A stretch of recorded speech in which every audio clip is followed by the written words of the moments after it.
അസ്സലാമു അലൈക്കും വറഹ്മത്തുള്ളാഹി വബറകാതുഹു. ബിസ്മില്ലാഹി വൽഹംദുലില്ലാഹി റബ്ബിൽ ആലമീൻ. അല്ലാഹുമ്മ സ്വല്ലി അലാ മുഹമ്മദിൻ വഅലാ ആലി മുഹമ്മദിൻ കമാ സ്വല്ലൈത അലാ ഇബ്രാഹിമ വഅലാ ആലി ഇബ്രാഹിമ ഇന്നക ഹമീദും മജീദ്.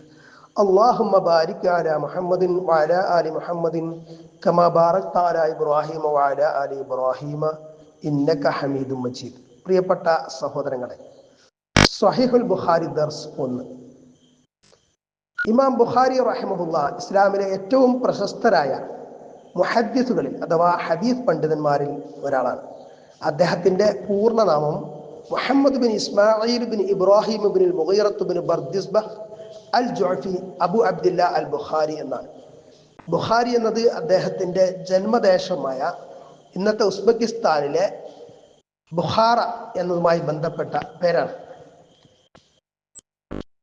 അദ്ദേഹത്തിന്റെ ജനനം ഹിജ്റ 194 മരണം ഹിജ്റ 256 ലക്ഷക്കണക്കിന് ഹദീസുകൾ അദ്ദേഹം സമാഹരിച്ചു, മനഃപ്പാഠമാക്കിയൊക്കെ ചെയ്തെങ്കിലും ഏറ്റവും സ്വഹീഹായ 7000-ൽ പരം ഹദീസുകൾ മാത്രമാണ് അദ്ദേഹത്തിന്റെ സ്വഹീഹുൽ ബുഖാരിയിൽ ഉൾപ്പെടുത്തിയിട്ടുള്ളത്.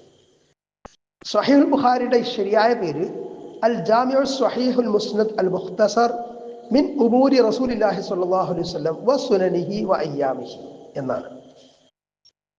സ്വഹീഹുൽ ബുഖാരി എന്നാണ് ഷോർട്ടായിട്ട് അറിയപ്പെടുന്നത്. സ്വഹീഹുൽ ബുഖാരിയിൽ കുറെ കിതാബ് ബദുൽ വഹി തുടങ്ങിയിട്ട് കുറെ കിതാബുകളായിട്ടാണ് ക്രോഡീകരിച്ചിട്ടുള്ളത് ഹദീസുകൾ. ഒരു കിതാബിന് ചിലപ്പോൾ ഒരു ബാബ് ഉണ്ടാവും, ചിലപ്പോൾ ഒന്നിലധികം ബാബുകൾ ഉണ്ടാവും. ആദ്യത്തെ കിതാബ് ബദുൽ വഹി എന്നാണ് അറിയപ്പെടുന്നത്. വഹീന്റെ ആരംഭം, വഹി എന്ന് പറഞ്ഞാൽ ദിവ്യ സന്ദേശം, ബദ് തുടക്കം, വഹീന്റെ തുടക്കം എന്നതാണ് അതിന്റെ അർത്ഥം. അപ്പൊ ആദ്യത്തെ ബാബ് കൈഫ കാന ബദുൽ വഹി ഇലാ റസൂലില്ലാഹി സ്വല്ലല്ലാഹു അലൈഹി വസല്ലം, അല്ലാഹുവിൻ റസൂൽ സ്വല്ലല്ലാഹു അലൈഹി വസല്ലമയിലേക്ക് വഹീന്റെ ആരംഭം എങ്ങനെയായിരുന്നു എന്നത് സംബന്ധിച്ച് പറയുന്ന ബാബ്, അധ്യായം എന്നർത്ഥം. ഇനി ഓരോ ബാബിൽ തുടക്കത്തിൽ ചിലപ്പോൾ തഅലീഖ് കൊടുത്തിട്ടുണ്ടാവും. ചില ഹദീസുകൾ എന്ന് പറഞ്ഞാൽ മുസ്നദായിട്ടുള്ള പൂർണ്ണമായ പരമ്പര കൊടുത്ത ഹദീസുകളല്ലാതെ ചില ഹദീസുകളോ ചില അസറുകളോ ഒക്കെ കൊടുത്തിട്ടുണ്ടാവും. ചിലപ്പോൾ ചില ആയത്തുകൾ കൊടുത്തിട്ടുണ്ടാവും. അതൊന്നും നമ്മളിവിടെ ചേർത്തിട്ടില്ല. മുസ്നദായ ഹദീസുകൾ മാത്രമാണ് ഇവിടെ ഉൾപ്പെടുത്തുന്നത്. ഇൻഷാ അല്ലാഹ് അത്യാവശ്യം വേണ്ടിടത്ത് ചെറിയ വിവരണം ഉൾപ്പെടുത്തുന്നുണ്ട്. നോട്ട്സിൽ വളരെ അത്യാവശ്യമുള്ളിടത്ത് മാത്രം ലഘു വിവരണ കുറിപ്പുകൾ കൊടുക്കുന്നുണ്ട് ഇൻഷാ അല്ലാഹ്. അപ്പോൾ ആദ്യത്തെ ഹദീസ് വായിക്കുമ്പോൾ ഞാൻ പൂർണ്ണമായ പരമ്പര സഹിതം വായിക്കാം. പിന്നീടുള്ള ഹദീസുകളിൽ ഇമ്മീഡിയറ്റ് റിപ്പോർട്ടർ തൊട്ട് നബി സല്ലല്ലാഹു അലൈഹി വസല്ലം എന്ന ഹദീസ് റിപ്പോർട്ട് ചെയ്യുന്ന സഹാബി, ആ സഹാബിയുടെ പേര് മാത്രം നബിയുടെ ഹദീസാണെങ്കിൽ അങ്ങനെ മാത്രമായിരിക്കും പരാമർശിക്കുക. പക്ഷേ ടെക്സ്റ്റിൽ പൂർണ്ണമായ പരമ്പര കൊടുത്തിട്ടുണ്ട്. അപ്പോൾ പരമ്പര നോക്കണം എന്ന് ആവശ്യമുള്ളവർക്ക് ടെക്സ്റ്റ് നോക്കിയാൽ മനസ്സിലാക്കാവുന്നതാണ്. ഇനി മനസ്സിലാക്കേണ്ട മറ്റൊരു വിഷയം, സ്വഹീഹുൽ ബുഖാരിയിൽ ചിലപ്പോൾ ഒരു ഹദീസ് തന്നെ മറ്റു പല ഭാഗങ്ങളിൽ വന്നിട്ടുണ്ടാവും. ഒരേ ഹദീസ് ചിലപ്പോൾ ലഫ്ദുകളിൽ ചെറിയ വ്യത്യാസം ഉണ്ടാവും. അത് ആ രൂപത്തിൽ വ്യത്യസ്ത രൂപങ്ങളിൽ വന്നതായിരിക്കും. ചിലപ്പോൾ ഒരേ ഹദീസ് തന്നെ ഒരേ ലഫ്ദിൽ തന്നെ വ്യത്യസ്ത ഭാഗങ്ങളിൽ വന്നിട്ടുണ്ടാവും. ആ വിഷയ സംബന്ധമായിട്ട് അത് അവിടെ പ്രസക്തമായിരിക്കും. അതുകൊണ്ടാണ് അങ്ങനെ വന്നിട്ടുണ്ടാവുക. ഇനി ഹദീസിനെ സംബന്ധിച്ചിടത്തോളം ഒരു ഹദീസിന് സനദും മത്തിനും ഉണ്ടാകും. സനദ് എന്ന് പറഞ്ഞാൽ പരമ്പര, മത്തിന് എന്ന് പറഞ്ഞാൽ ഉള്ളടക്കം, കണ്ടന്റ്, മത്തിന് ഉള്ളടക്കം. അപ്പോൾ ഉദാഹരണത്തിന് ഇപ്പോൾ ഇവിടെ ഇമാം ബുഖാരിയാണ്. ബുഖാരി റിപ്പോർട്ട് ചെയ്യുന്ന ഹദീസ്, രേഖപ്പെടുന്ന ഹദീസ് എന്ന് പറയുമ്പോൾ റഹ്മഹുല്ലാ അദ്ദേഹം തൊട്ട് ഇപ്പോൾ നബി സല്ലല്ലാഹു അലൈഹി വസല്ലമയുടെ ഹദീസാണെങ്കിൽ നബി സല്ലല്ലാഹു അലൈഹി വസല്ലമ വരെ എത്തുന്ന പരമ്പര, അതാണ് സനദ് കൊണ്ട് ഉദ്ദേശിക്കുന്നത്. അതിലുള്ള ഓരോരുത്തരും പൂർണ്ണമായിട്ടും അവലംബാർഹരായിരിക്കണം. ഇപ്പോൾ സ്വഹീഹ് ബുഖാരിയിലെ ഹദീസിൽ എന്ന് പറഞ്ഞാൽ എല്ലാ ഹദീസുകളുടെയും പരമ്പര, ആ പരമ്പരയിലുള്ള മുഴുവൻ റാവിമാരും അവലംബാർഹരാണ്. ആധികാരികമായിട്ട് സ്വീകാര്യമായിട്ടുള്ള റാവിമാരെ മാത്രമേ അത്തരം ഹദീസുകൾ മാത്രം, അവരുടെ ഹദീസുകൾ മാത്രമേ ഇതിൽ ഉൾപ്പെടുത്തിയിട്ടുള്ളൂ എന്ന് കാണാം. ഇതിന്റെ അർത്ഥം സഹീഹ് ബുഖാരിയിലെ അല്ലാത്ത ഹദീസുകൾ സ്വീകാര്യമല്ല എന്നല്ല. സഹീഹ് ബുഖാരിയിലെ ഹദീസുകൾ മുഴുവനും സ്വീകാര്യമാണ് എന്നാണ്. എന്നിരുന്നാലും ഒറ്റപ്പെട്ട ചില നിരൂപണങ്ങളൊക്കെ സഹീഹ് ബുഖാരിയിലെ ഹദീസുകൾക്കും ഉണ്ടായിട്ടുണ്ട്. ഹദീസ് 1. حدثنا الحميدي عبد الله بن الزبير قال حدثنا سفيان قال حدثنا يحيى بن سعيد الأنصاري قال أخبرني محمد بن إبراهيم التيمي أنه سمع علقمة ابن وقاص الليثي يقول سمعت عمر بن الخطاب على المنبر قال سمعت رسول الله صلى الله عليه وسلم يقول إنما الأعمال بالنيات وإنما لكل امرئ ما نوى فمن كانت هجرته إلى دنيا يصيبها أو إلى امرأة ينكحها فهجرته إلى ما هاجر إليه. حدثنا നമ്മോട് പറഞ്ഞു, ഇമാം ബുഖാരിയാണ് പറയുന്നത്. അതായത് അദ്ദേഹത്തോട് പറഞ്ഞു. അദ്ദേഹത്തോട് ആരാ പറഞ്ഞത്? അൽ ഹുമൈദി അബ്ദുല്ലാഹി ഇബ്നു സുബൈർ എന്നവർ പറഞ്ഞു. ഖാല, അദ്ദേഹം പറഞ്ഞു. ആര് പറഞ്ഞു? അൽ ഹുമൈദി അബ്ദുല്ലാഹി ഇബ്നു സുബൈർ എന്നവർ പറഞ്ഞു. ഹദ്ദസന നമ്മോട് പറഞ്ഞു, അതായത് ഹുമൈദിയോട് പറഞ്ഞു. സുഫിയാൻ പറഞ്ഞു. സുഫിയാൻ നമ്മോട് പറഞ്ഞു, സുഫിയാൻ ഹുമൈദിയോട് പറഞ്ഞു എന്നർത്ഥം. ഖാല, അദ്ദേഹം പറഞ്ഞു, അതായത് സുഫിയാൻ പറഞ്ഞു. ഹദ്ദസന യഹ്യ ഇബ്നു സഈദ് അൽ അൻസ്വാരി, നമ്മോട് യഹ്യ ഇബ്നു സഈദ് അൽ അൻസ്വാരി പറഞ്ഞു. ഖാല, അദ്ദേഹം പറഞ്ഞു, അതായത് യഹ്യ ഇബ്നു സഈദ് അൽ അൻസ്വാരി പറഞ്ഞു. അഖ്ബറനി മുഹമ്മദ് ബിൻ ഇബ്രാഹിം അത്തൈമി, എന്നോട് മുഹമ്മദ് ബിൻ ഇബ്രാഹിം അത്തൈമി പറഞ്ഞു, വിവരം അറിയിച്ചു. അഖ്ബർനി എന്ന് പറഞ്ഞാൽ എന്നോട് വിവരം അറിയിച്ചു. അന്നഹു സമിഅ അൽഖമത ഇബ്ന വഖാസ് അൽ-ലൈസി യഖൂലു, അൽഖമത ഇബ്നു വഖാസ് അൽ-ലൈസി എന്നവർ പറയുന്നതായിട്ട് അദ്ദേഹം കേട്ടു എന്ന്. ആര് കേട്ടു? മുഹമ്മദ് ബിൻ ഇബ്രാഹിം അത്തൈമി കേട്ടു എന്ന്. എന്താണ് അൽഖമത്ത് ബിൻ വഖാസ് അൽ-ലൈസി എന്നവർ പറയുന്നത്? എന്താണ് പറഞ്ഞത്? സമിഅ്തു ഉമർ ബിൻ ഖത്താബി അലൽ മിൻബരി ഖാല, ഉമർ ബിൻ ഖത്താബ് റളിയല്ലാഹു അൻഹു മിൻബറിൽ വെച്ച് പറയുന്നതായിട്ട് ഞാൻ കേട്ടു എന്നാരാ പറഞ്ഞത്? അൽഖമത്ത് ബിൻ വഖാസ് അൽ-ലൈസി. ഖാല, അദ്ദേഹം പറഞ്ഞു. ആര് പറഞ്ഞു? ഉമർ ബിൻ ഖത്താബ് റളിയല്ലാഹു അൻഹു പറഞ്ഞു. സമിഅ്തു റസൂലുള്ളാഹി സ്വല്ലല്ലാഹു അലൈഹി വസല്ലം യഖൂൽ, അല്ലാഹുവിന്റെ റസൂൽ സ്വല്ലല്ലാഹു അലൈഹി വസല്ലം പറയുന്നതായിട്ട് ഞാൻ കേട്ടു. ഇപ്പൊ പരമ്പര പൂർണ്ണമായി. ഇമാം ബുഖാരി മുതൽ നബി സല്ലല്ലാഹു അലൈഹി വസല്ലം വരെ, അല്ലെങ്കിൽ നബി സല്ലല്ലാഹു അലൈഹി വസല്ലം തൊട്ട് ഇമാം ബുഖാരി വരെ എത്തുന്ന പരമ്പര, അതാണ് സനദ് എന്ന് പറയുന്നത്.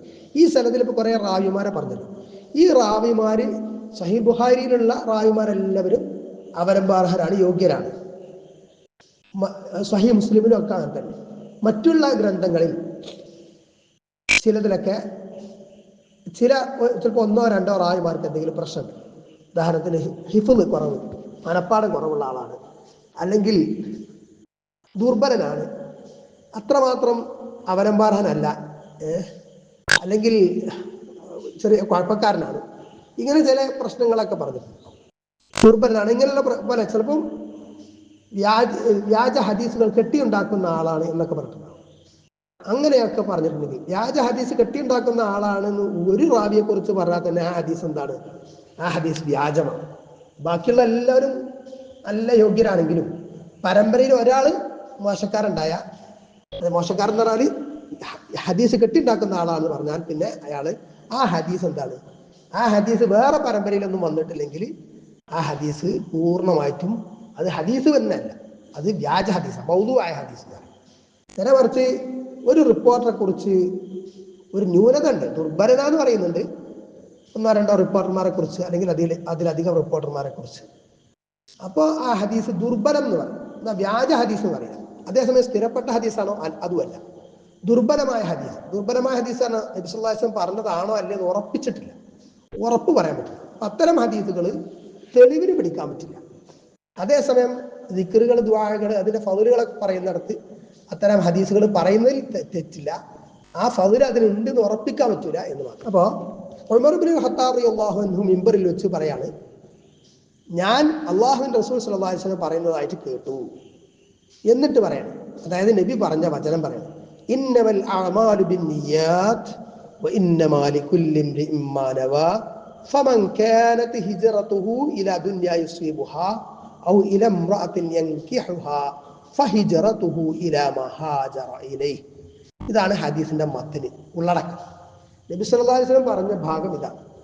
ഇന്നമൽ അഅ്മാലു ബിന്നിയ്യാത്ത്. അമൽ എന്ന് പറഞ്ഞാൽ എല്ലാവർക്കും അറിയാം കർമ്മം. അഅ്മാൽ എന്ന് പറഞ്ഞാൽ കർമ്മങ്ങൾ, ബഹുവചനം, ജംഉ രൂപം എന്ന് പറയും. ഇന്നമൽ അഅ്മാലു ബിന്നിയ്യാത്ത്, നിശ്ചയം കർമ്മങ്ങൾ നിയ്യത്തുകൾ കൊണ്ട് മാത്രമാണ്. പറഞ്ഞാല് ഉദ്ദേശശുദ്ധി പ്രകാരം മാത്രമാണ് കർമ്മങ്ങൾ സ്വീകരിക്കപ്പെടുന്നത്.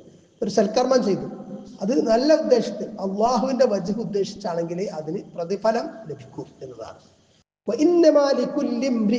നിശ്ചയം ഓരോ മനുഷ്യനും മാനവ, അവൻ ഉദ്ദേശിച്ചതുണ്ടാകും, അവൻ നിയ്യത്താക്കിയതുണ്ടാകും. നവ എന്ന് പറഞ്ഞാൽ നിയ്യത്താക്കിയതാണ്. നവയിത്തു, ഞാൻ നിയ്യത്താക്കിയതാണ്. ഫമൻ കാനത്ത് ഹിജറതുഹു ഇലാ ദുനിയാ യുസീബുഹ. ഫമൻ കാനത്ത് ഹിജറതുഹു, ആരൊരുത്തന്റെ ഹിജറ ആയോ, ഇലാ ദുനിയ, ദുനിയാവിലേക്ക്, യുസീബുഹ, അത് നേടാൻ. ദുനിയാവ് നേടാൻ എന്നാണ് ഉദ്ദേശിക്കുന്നത് ഐഹികമായിട്ടുള്ള ഭൗതികമായിട്ടുള്ള വിഭവങ്ങൾ നേടാൻ. ആ ഒരു ഉദ്ദേശത്തിലാണ് ഒരാൾ ഹിജറ പോകുന്നത് എങ്കിൽ, അങ്ങനെ ഹിജറ പോകുന്ന ആൾ, ഔ ഇലംറഅത്തിൻ യൻകിഹുഹ, അല്ലെങ്കിൽ ഒരു സ്ത്രീയെ വിവാഹം ചെയ്യാൻ ആണ് ഹിജറ പോകുന്നതെങ്കിൽ, ഫഹിജറതുഹു, അപ്പോൾ അവന്റെ ഹിജറ ഇലാ മാ ഹാജറ ഇലൈഹി, അവൻ എന്തൊന്നിലേക്കാണോ ഹിജറ പോയത് അതിലേക്കായിരിക്കും. എന്ന് പറഞ്ഞാൽ അള്ളാഹുവിന്റെ വജഹ് ഉദ്ദേശിച്ച് പോയ പ്രതിഫലം കിട്ടൂല. അവന്റെ ഉദ്ദേശം ഭൗതിക താല്പര്യമായിരുന്നു, ആ താല്പര്യം അവന് നേടിയെന്നു. അതല്ലാതെ അള്ളാഹുവിന്റെ പ്രീതി അവന് കിട്ടൂല, പ്രതിഫലം കിട്ടൂല എന്നർത്ഥം. ഇതിന്റെ ഷറഹിലൊക്കെ കാണാം, ചില സഹാബികൾക്കെങ്കിലും ഭൗതികമായ ചില താല്പര്യങ്ങളൊക്കെ ഹിജറയിൽ ഉണ്ടായിരുന്നു. മക്കയിൽ നിന്ന് മദീനയിലേക്ക് ഹിജറ പോകേണ്ടി വന്നത് മക്കയിൽ ശത്രുക്കളുടെ അക്രമങ്ങൾ സഹിക്കവയ്യാതെ ഇസ്ലാമിക പ്രബോധനം സാധ്യമാവാതെയൊക്കെ വന്നപ്പോഴാണ്. അങ്ങനെ മക്കയിൽ നിന്ന് മദീനയിലേക്ക് ഹിജറ പോകുമ്പോൾ അവിടെ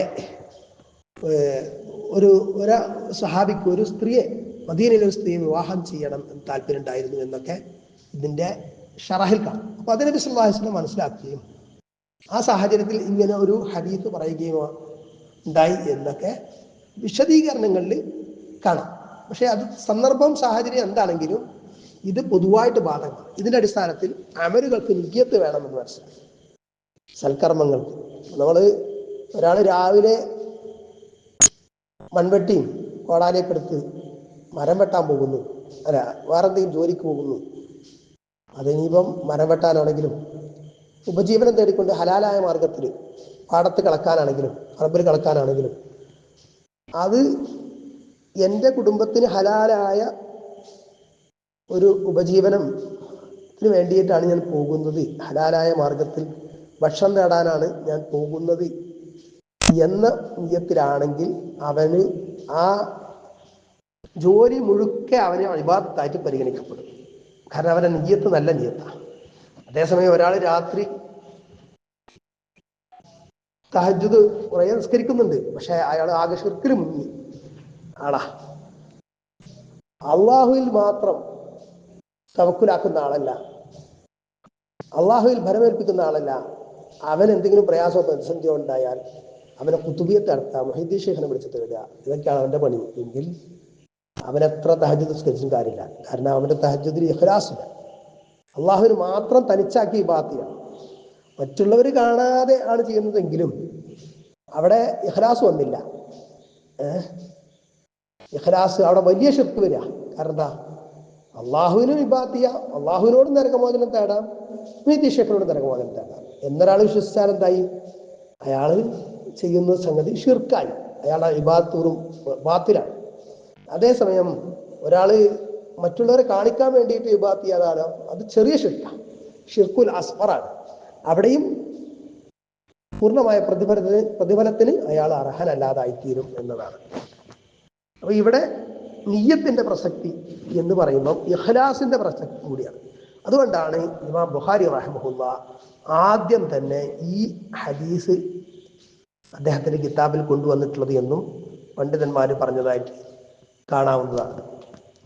ജസാക്കുമുല്ലാഹു ഖൈറൻ. സുബ്ഹാനക്കല്ലാഹുമ്മ വബിഹംദിക അഷ്ഹദു അൻ ലാ ഇലാഹ ഇല്ലാ അൻത അസ്തഗ്ഫിറുക വഅതൂബു ഇലൈക്. അസ്സലാമു അലൈക്കും വറഹ്മത്തുള്ളാഹി വബറകാതുഹു.